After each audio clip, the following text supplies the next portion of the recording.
What's going on, guys? Welcome back to the channel, and welcome to our very first Yu-Gi-Oh! Master Duel video.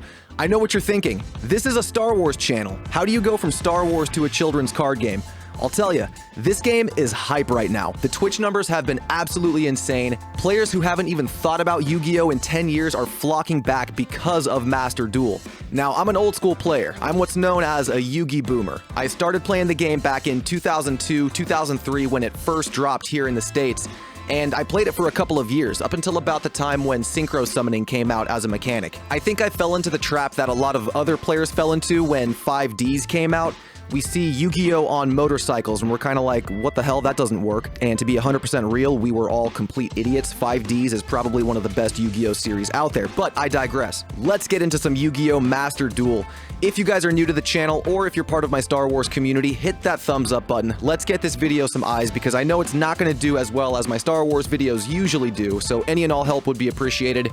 And if you are new, consider subscribing and getting notified to stay in the loop with all future content. So, Master Duel. This is going to be coming from the perspective of a filthy casual when it comes to the Yu-Gi-Oh! Trading card game, so I think I can actually relate to a lot of the people who are going to be watching this. I love my Dark Magicians and my Blue Eyes, but I've also been playing the game again for the last 2 years, and I now understand that those decks just do not stack up. They're, in fact, pretty trash compared to the actual good decks that are out there.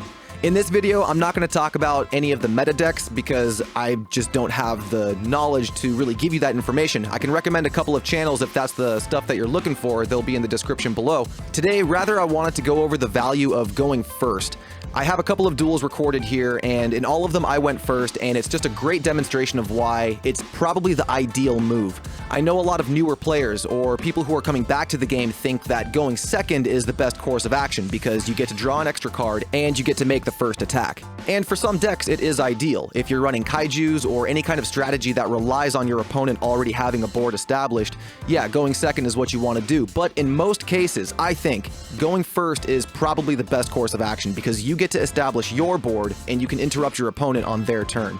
Without me talking about it too much, let's just jump into the duels and see what we're working with. For this first duel, we're going to be facing down a Blue Eyes player, and we're using our Utopia deck. This is the deck that I've been using in ranked mode. It's carried me almost all the way to Gold 5.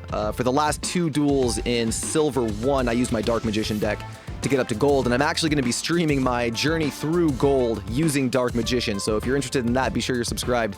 For this duel, though, we went with Utopia, and again, we're going to be going first, and this is a great demonstration of how you can interrupt your opponent on their turn. So first things first, I special summon Ascended Sage, but immediately they activate Max C, so they're going to be drawing cards every special summon.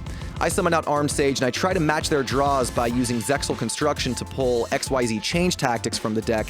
It gets ashed, unfortunately, so I will not be drawing cards, but that's okay. I normal summon Go Go Go Glove and immediately go into ZS Utopic Sage. This is one of the new XZ monsters for Utopia. They draw, I use its effect to discard 2 material, summon out another Armed Sage from the deck, and then I go into number 39 Utopia. Yes, just Utopia. I was about to say Utopia Ray. We're not quite there yet. And again, every time I summon, they're drawing a card, so their hand is getting bigger and bigger. Because I use those 2 Sages as material, I get to activate their effects on the summon. The first one lets me grab a rank up spell card. The second one grabs a Zeal weapon from the deck. Now we go into number C39, Utopia Ray. I swear I know my own cards, guys. I know how to play this game, for the most part. Then we activate the rank up spell card, and we go into the new boss monster for Utopia, number 99, Utopia Dragonair. Dragonair? That's a Pokemon. This is Yu-Gi-Oh! Anyway, we activate Dragonair's effect to discard 2 material and summon out Ultimate Leo Utopia Ray, another new boss monster for Utopia. This card is amazing. Because I use that effect, I get to attach the rank up spell in the graveyard to Utopia Ray, which I immediately discard to attach a Zeal weapon from the deck. In this case, it is the Twin Pegasus. Then I attach the 2 Zeal weapons in my hand to Utopia Ray, jacking his attack points all the way to 6,000. We're now sitting on 2 monster effect negations and a battle interruption, so we pass turn. Immediately we get Lightning Stormed, and I'm thinking, oh no, here we go. It's starting already. I chain Dragonair's effect to summon out number 38, Hope Harbinger Titanic Galaxy. Amazing monster. This card can negate spell cards, very powerful, and I summon it in defense mode so Lightning Storm doesn't destroy it. Utopic Sage banishes itself to protect my Utopia monsters, which is a great effect, and I get to attach the rank up spell to number 38. They special summon Blue Eyes Alternate Dragon. I'm not too concerned about it. They activate the Sage in their hand to discard it and summon out a regular Blue Eyes. And I'm thinking, why would you do that when you had alternative? But they use Monster Reborn, and I'm thinking, okay, that explains it. So they summon back out the alternative dragon. And at this point, I think it's a good time to activate Utopia Ray's effect. I negate Alternate's effects and have its attack points, but they do an XZ summon of their own. Number 97, Draglubion. That's a weird name. Anyway, they try to activate its effect, which I negate using Pegasus Twin Saber. They then try to resurrect Blue Eyes from their graveyard. I negate that spell card using number 38. And when I use 38's effect, it attaches the spell to it, so now I have material on number 38. They set an entire back row and try to attack number 38 because it's the only thing they can swing over. I activate Dragonar's effect to bring that monster's attack points to 0. They take 2,500 and pass turn. I draw Go Go Go Glove, but it doesn't matter. I immediately go into my battle phase and try to swing over their 0 attack point monster. Notice I kept number 38 in defense mode. I couldn't risk any of those back row cards being Mirror Force and potentially losing it, so I just kept it in defense mode. So we go straight into battle. They try to do everything they can. They activate Call of the Haunted to bring Blue Eyes back. They activate 2 skill drains, which actually drop their life points to where I could kill them in one shot, so that was a bit of a misplay on their part, but that's all she wrote. 4,800 beats 0. And I win the duel. And that's just a great example of how going first can more or less lock your opponent out of playing the game.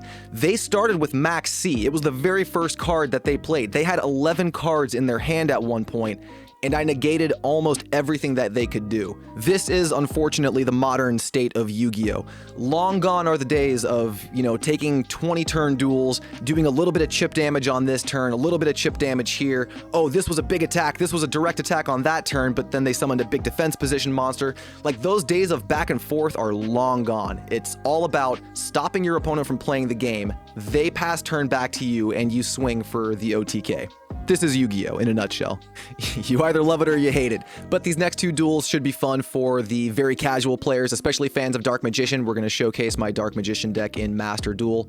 It's not quite done yet. I'm missing a couple of ultra rares, one of those being the 3rd Dark Magician, although I'm actually kind of enjoying playing with just 2. Up until now, I always played with 3 in the deck, but 2 is a little bit less bricky, and you always have access to them, so it actually doesn't hurt all too much. But let's go into this first duel. This is against another Blue Eyes player, and this one involved way less plays. All they could do was a normal summon, and once that got stopped, it was game over at that point. So as we begin, I actually have a pretty decent opening hand for Dark Magician anyway. We normal summon Magician's Rod, which lets us get a search. I pull the Dark Magical Circle from the deck, which I immediately activate. And fortunately, I had Salvation in the top 3 cards, so I add that to the hand and then activate it, which lets me set Eternal Soul directly from the deck. We then set Soul Servant as kind of a bluff, kind of a setup for the next turn, and then we pass to our opponent. The first and only thing that they can do on their turn is normal summon a White Stone of Ancients. All they want to do is summon their Blue Eyes, and I'm not going to let them. I activate Eternal Soul, which special summons the Dark Magician in my hand, which triggers the Dark Magical Circle, banishing the White Stone, which means they do not get its graveyard effect, so they cannot summon Blue Eyes. I then activate Soul Servant to set up my next draw, which is Magician's Souls.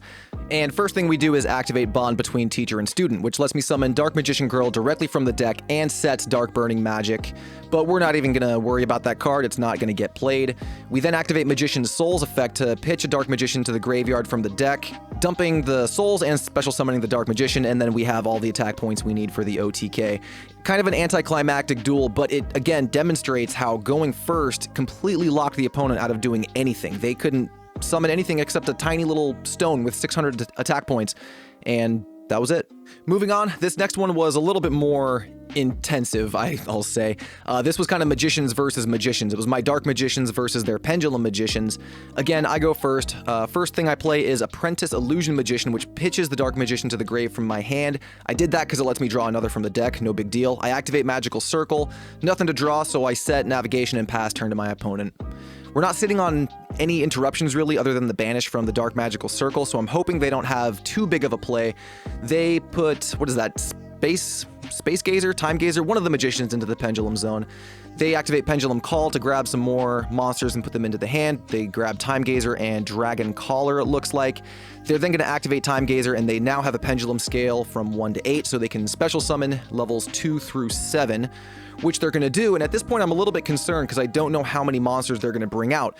Turns out it's 3. That's just fine by me. I activate Navigation to special summon the Dark Magician that is in my hand, and it also lets me special summon another spellcaster from the deck. So hello, Dark Magician Girl. Dark Magic Circle activates, and I banish Dragon Caller since it's the biggest threat on the opponent's board. From that point, they can't do anything else, so they pass turn. I draw Magician's Rod, which I play, using its effect to grab Magician's Salvation from the deck, which I activate. That sets Eternal Soul from the deck, so now I have even more ways to special summon Dark Magician. And from here, we go into our battle phase. Dark Magician Girl takes out the Dharma, Dark Magician takes out that Performapal, and those magicians activating in the pendulum spaces aren't doing anything. It's basically just saying I can't activate spells or traps during that battle. It's still the battle phase, so I can activate my Quick Play Fusion spell. I'm going to fuse Dark Magician and Rod to special summon the Dark Magicians, one of my favorite fusion monsters in the entire game.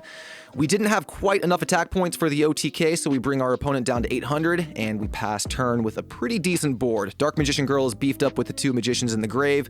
They try to pendulum summon one more time. They bring out Dharma from the extra deck into defense mode, and from here they realize they have no path to victory, so they scoop. So I hope you guys enjoyed those duels. I hope it was a good demonstration in why going first a lot of the time is probably the better option for you. I know it's a bit of an interesting idea, especially when you're so used to going second, because that extra card and being able to do the first attack is very tantalizing. Believe me, I understand. I come from the days of 2003 when the meta was summoning out as many level 4 high attack monsters as you possibly could, and swinging over everything your opponent tried to summon.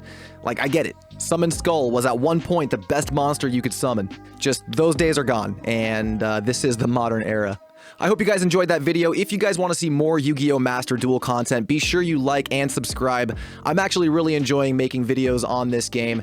I debated whether to put this up on the main channel or my secondary gaming channel. I figured I'd try the main one and see how it receives, and I'm actually curious to see how many of my Star Wars community are also secretly Yu-Gi-Oh! Players. That's kind of a cool idea. Let me know in the comments if you guys are into it.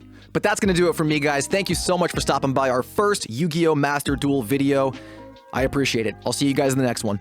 Peace.